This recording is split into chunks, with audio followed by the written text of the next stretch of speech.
History of the World by J. M. Roberts. Book 7, The End of the Europe's World. Chapter 1, Strains in the System. By 1900, socialism almost everywhere meant Marxism. An important alternative tradition and mythology existed only in England, where the early growth of a numerous trade union movement and the possibilities of working through established political parties favored a non revolutionary radicalism. The supremacy of Marxism among continental socialists, by contrast, was formally expressed in 1896 when the Second International, an international working class movement set up 7 years before to coordinate socialist action in all countries, expelled the anarchists who had until then belonged to it. 4 years later, the International opened a permanent office in Brussels. Within this movement, numbers, wealth, and theoretical contributions made the German Social Democratic Party preponderant. This party had prospered in spite of police persecution thanks to Germany's rapid industrialization, and by 1900 was an established fact of German politics, their first truly mass organization. Numbers and wealth alone would have made it likely that Marxism, the official creed of the German party, would be that of the international socialist movement. But Marxism had also in its own intellectual and emotional appeal. This lay above all in its assurance that the world was already going the way socialists hoped, and the emotional satisfaction it provided of participating in a struggle of classes which Marxists insisted must end in violent revolution. Though such a mythology confirmed the fears of the established order, some intelligent Marxists had noticed that after 1880 or so, the facts by no means obviously supported it.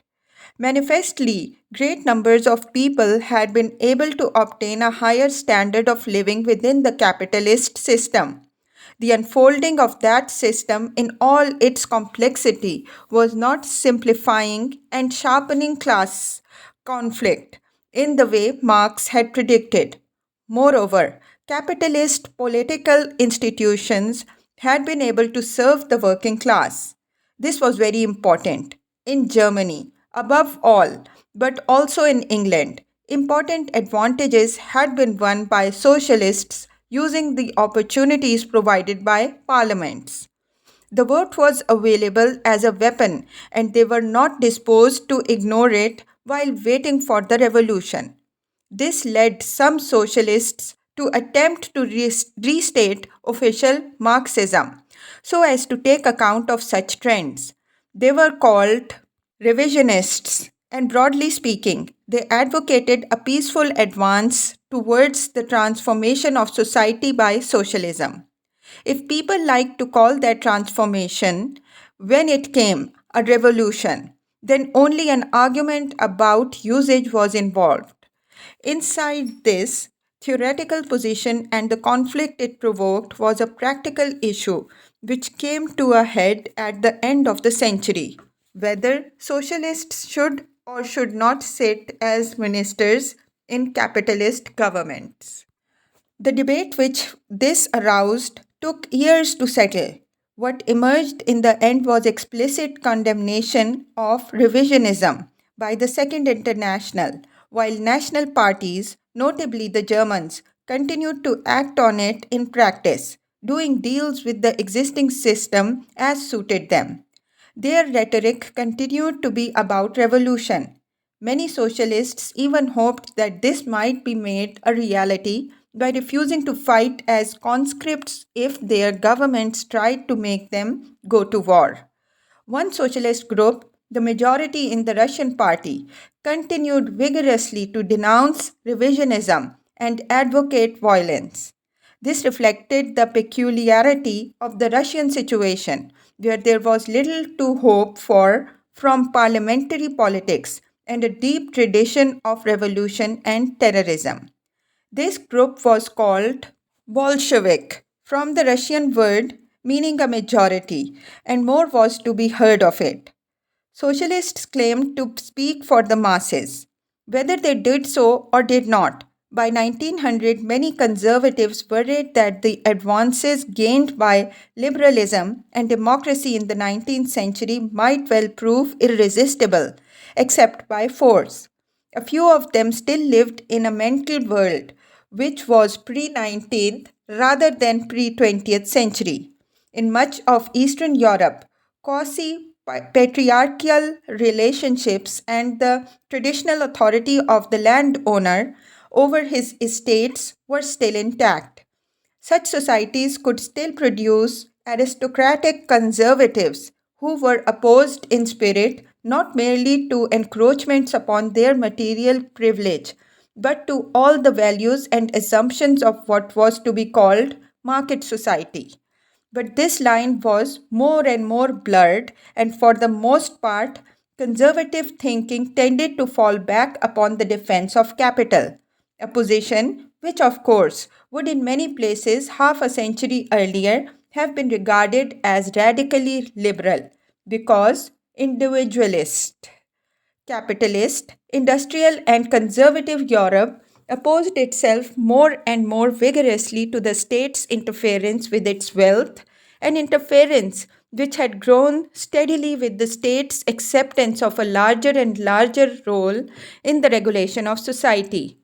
There was a crisis in England on the issue, which led to a revolutionary transformation of what was left of the 1688 Constitution in 1911 by the crippling of the power of the House of Lords to restrain an elected House of Commons. In the background were many issues, among them higher taxation of the rich to pay for social services. Even France had, by 1914, accepted the principle of an income tax. Such changes registered the logic of democratizing of politics in advanced societies. By 1914, universal adult male suffrage existed in France, Germany, and several smaller European countries. Great Britain and Italy had electorates big enough to come near to meeting this criterion. This brought forward another disruptive question. If men had, should not women have the vote in national politics? The issue was already causing uproar in English politics. But in Europe, only Finland and Norway had women in their parliamentary electorates by 1914, though further afield, New Zealand, two Australian states, and some in the United States had given women the franchise by then. The issue was to remain open in many countries for another 30 years. Political rights were one aspect of a larger question of women's right in a society whose overall bias, like that of every other great civilization which had preceded it, was towards the interests and values of men. Yet, discussion of women's role in society in Europe had begun in the 18th century, and it was not long before cracks appeared in the structure of assumptions which had so long enclosed it. Women's rights to education, to employment, to control of their own property, to moral independence, even to wear more comfortable clothes, had increasingly been debated in the 19th century.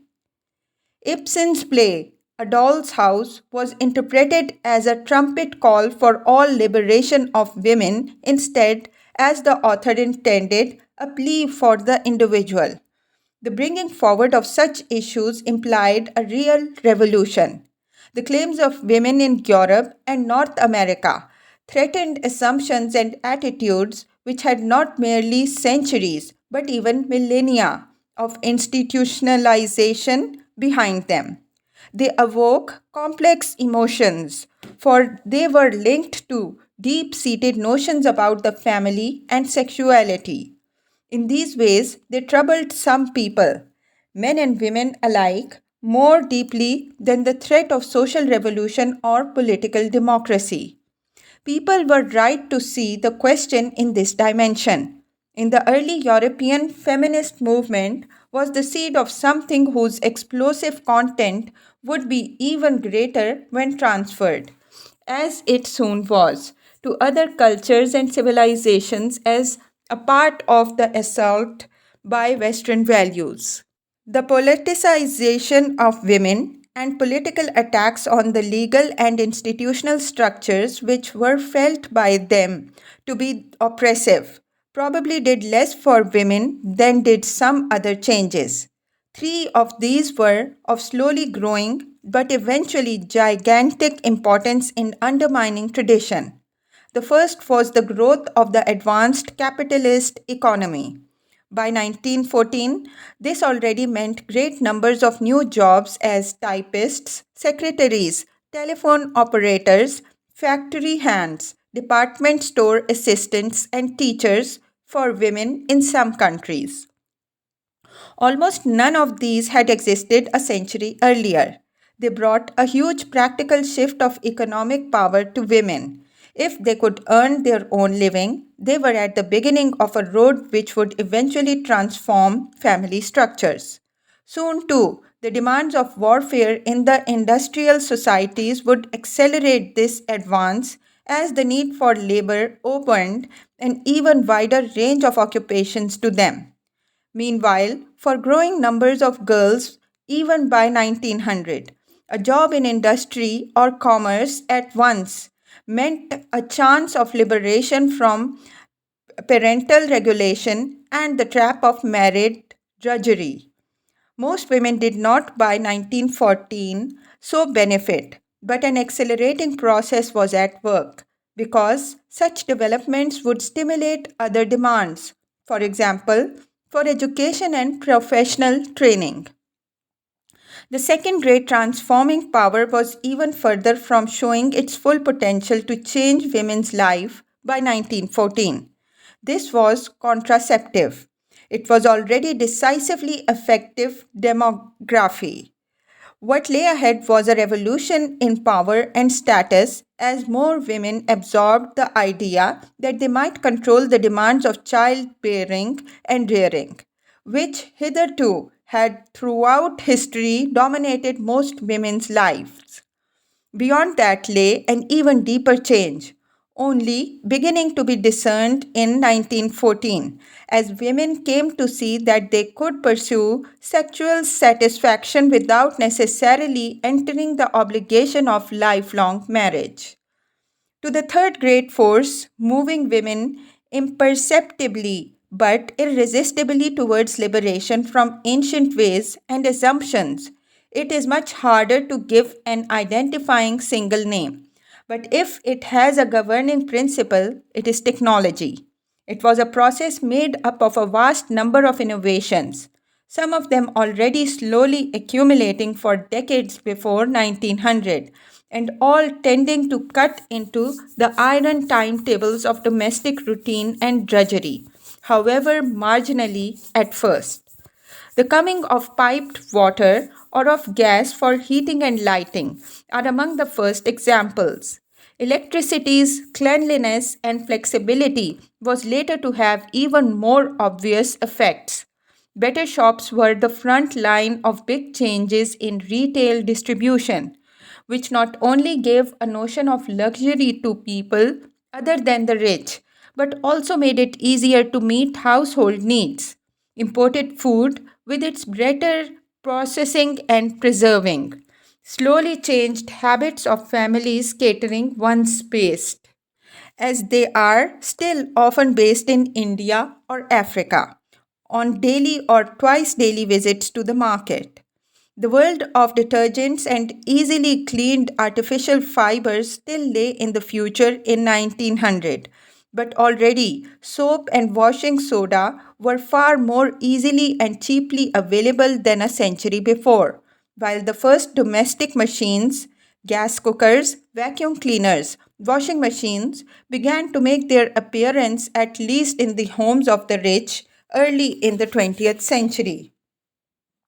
Historians who would recognize at once the importance of the introduction of the stirrup or the lathe in earlier times have nonetheless strangely neglected the cumulative force of such humble commodities and instruments as these. Yet they implied a revolution for half the world. It is more understandable that their long term implications interested fewer people at the beginning of the 20th century than the antics of the suffragettes, as women who sought the vote were called in England. The immediate stimulus to their activity was the evident liberalization and democratization of political institutions, as in the case of men. This was the background which their campaign presupposed. Logically, there were grounds for pursuing democracy across the boundaries of sex, even if this meant doubling the size of electorates. But the formal and legal structure of politics was not the whole story of their tendency to show more and more of a mass equality. The masses had to be organized. By 1900, there had appeared to meet this need the modern political party, with its simplifications of issues in order to present them as clear choices, its apparatus for the spread of political awareness, and its cultivation of special interests. From Europe and United States, it spread around the world. Old fashioned politicians deplored the new model of party and by no means always did it insincerely, because it was another sign of the coming of mass society, the corruption of public debate, and the need for traditional elites to adapt their politics to the ways of the men in the street. The importance of public opinion had begun to be noticed in England early in the 19th century. It had been thought decisive in the struggles over the Corn Laws. By 1870, the French emperor felt he could not resist the popular clamor for a war which he feared and was to lose. Bismarck, the quintessential conservative statesman, felt soon afterwards that he must give way to public opinion and promote Germany's colonial interests. The manipulation of public opinion, too, seemed to have become possible, or so at least many newspaper owners and statesmen believed. Growing literacy had two sides to it. It had been believed, on the one hand, that investment in mass education was necessary in order to civilize the masses for the proper use of the vote. What seemed to be the consequence of rising literacy, however, was that a market was created for a new cheap press, which often pandered to emotionalism and sensationalization, and for the sellers and devisers of advertising campaigns, another invention of the 19th century. The political principle which undoubtedly still had the most mass appeal was nationalism.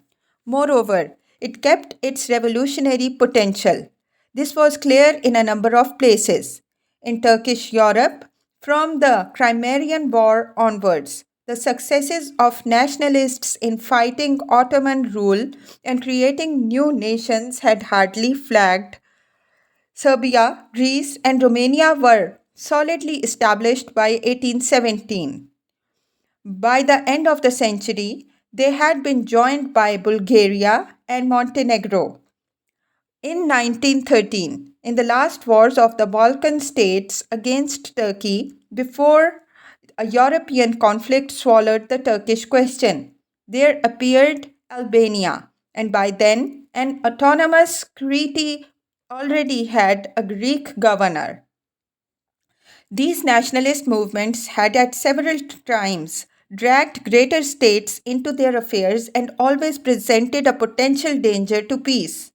This was not so true of those within the Russian Empire, where Poles, Jews, Ukrainians, and Lithuanians felt themselves oppressed by the Russians. War, though seemed a more likely outcome of the strains in the Austro Hungarian Empire, where nationalism presented a real revolutionary danger in the lands within the Hungarian half of the monarchy. Slav majorities there looked across the border to Serbia for help against Magyar oppressors. Elsewhere in the empire, in Bohemia and Slovakia, for example, feeling was less high, but nationalism was no less the dominant question. Great Britain faced no such dangers as these, but even she had a nationalist problem in Ireland. Indeed, she had two. That of the Catholic Irish was for most of the 19th century the more obvious. Important reforms and concessions had been granted, though they fell short of the autonomous state of Home Rule to which the British Liberal Party was committed. By 1900, however, agricultural reform and better economic conditions had drawn much of the venom from this Irish question, although it was reinstated by the appearance of another Irish nationalism, that of the Protestant majority of the province of Ulster, which was excited to threaten revolution if the government in London gave home rule to the Roman Catholic Irish nationalists. This was much more than merely embarrassing. When the machinery of English democracy did finally deliver Home Rule legislation in 1914, some foreign observers were misled into thinking that British policy would be fatally inhibited from intervention in European affairs by revolution at home. All those who supported such expressions of nationalism believed themselves with greater or less justification to do so on behalf of the oppressed. But the nationalism of the great powers was also a disruptive force. France and Germany were psychologically deeply sundered by the transfer of two provinces, Alsace and Lorraine, to Germany in 1871. French politicians, whom it suited to do so, long and assiduously cultivated the theme of revanche. Nationalism in France gave special bitterness to political quarrels because they seemed to raise questions of loyalty to great national institutions. Even the supposedly sober British from time to time grew excited about national symbols. There was a brief but deep enthusiasm for imperialism and always great sensitivity over the preservation of British naval supremacy. More and more, this appeared to be threatened by Germany, a power whose obvious economic dynamism caused alarm by the danger it presented to British supremacy in world commerce. It did not matter that the two countries were one another's best customers. What was more important was that they appeared to have interests opposed in many specific ways. Additional color was given to this by the stridency of German nationalism under the reign of the third emperor, Wilhelm II. Conscious of Germany's potential, he sought to give it not only real but symbolic expression. One effect was his enthusiasm for building a great navy. This specially annoyed the British, who could not see that it could be intended for use against anyone but them. But there was a generally growing impression in Europe, far from unjustified, that the Germans were prone to throw their weight about unreasonably in international affairs. National stereotypes cannot be summarized in a phrase, but because they helped to impose terrible simplifications upon public reactions, they are part of the story of the disruptive power of nationalist feeling at the beginning of the 20th century. Those who felt confident could point to the diminution of international violence in the 19th century. There had been no war between Europe great powers since 1876, when Russia and Turkey had come to blows, and unhappily, European soldiers and statesmen failed to understand the portents of American Civil War, the first in which one commander could control over a million men. thanks to railway and telegraph, and the first to show the power of modern mass produced weapons to inflict huge casualties. While such facts were overlooked, the summoning of Congresses in 1899 and 1907 to halt competition in armaments could be viewed optimistically, though they failed in their aim. Certainly, acceptance of the practice of international arbitration had grown, and some restriction on the earlier brutality of warfare were visible. A significant phrase was used by the German emperor when he sent off his contingent to the international force fielded against the Chinese Boxers. Stirred to anger by reports of atrocities against Europeans by Chinese, Wilhelm urged his soldiers to behave like Huns. The phrase struck in people's memories. Though thought to be excessive even at the time, its real interest lies in the fact that he should have believed such an instruction was needed. Nobody would have had to tell a 17th century army to behave like Huns because it was in large measure then taken for granted that they would. By 1900, European troops were not expected to behave in this way and had therefore to be told to do so. So far had the humanizing of war come. Civilized warfare was a 19th century concept and far from a contradiction in terms. In 1899, it had been agreed to forbid, albeit for a limited period, the use of poison gas, dum-dum bullets, and even the dropping of bombs from air. The restraint exercised on European rulers by the consciousness of any tie other than that of a common resistance to revolution had, of course, long since collapsed together with the idea of Christendom. 19th century religion was in international relations at most a palliative or mitigation of conflict, a minor and indirect force reinforcing humanitarianism and pacifism fed from other sources. Christianity had proved as feeble a check to violence as would the hopes of socialists that the workers of the world would refuse to fight one another in the interests of their masters. Whether this was a result of a general loss of power by organized churches is not clear. Certainly, much misgivings was felt by 1900 about their declining force in regulating behavior. This was not because a new religion of traditional form challenged the old Christian churches. There had been rather a continuing development of trends observable in the 18th century and much more marked since the French Revolution. Almost all the Christian communions seemed more and more touched by the blight of one another, of the characteristic intellectual and social advances of the age, nor did they seem able to exploit new devices. The late 19th century appearance of mass circulation newspapers, for instance, which might have helped them. Indeed, some of them, above all the Roman Catholic Church, positively distrusted such developments. Though they all felt a hostile current, the Roman Catholic Church was the most obvious victim. The papacy having especially suffered both in its prestige and power.